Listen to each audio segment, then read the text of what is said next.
all evolutionists have is lies and manipulation. And real science constantly confirms the Bible. That's why I say without lies, evolution dies. All right, Kung Fu creationist Matt is going to kick us off here. We forget about the original predictions that were made by evolution.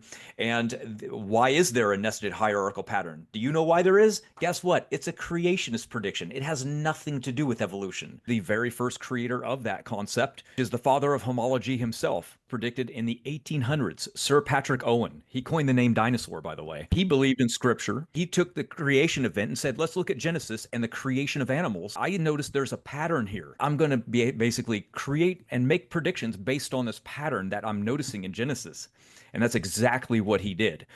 And he said, there must be an archetype that everything was based off of and creates a pattern of life ending in man, the pinnacle of all creation. So this was the archetype that he drew in his book.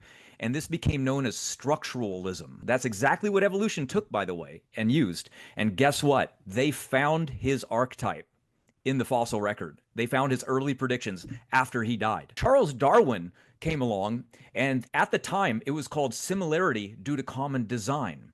So he took that and erased design and replaced it with common ancestry. Ancestry was not true. It was common design. So he fooled the public by taking the creationist argument and replacing it with his new evolutionary ideas. So can we find patterns? Of course there's patterns. They were predicted by us. Do these patterns match evolution? That's the real question. That's what we've got to look at. What are these patterns and how are we going to look at them? And when we compare the same gene, it fails. When we compare different gene, it fails even more. When we compare homology to genetics, it also fails. And when we compare the fossil record and migration patterns to genetics, it also fails. And more evolutionary predictions about their artistically drawn, nested, hierarchical tree based on their evolution theory bites the dust.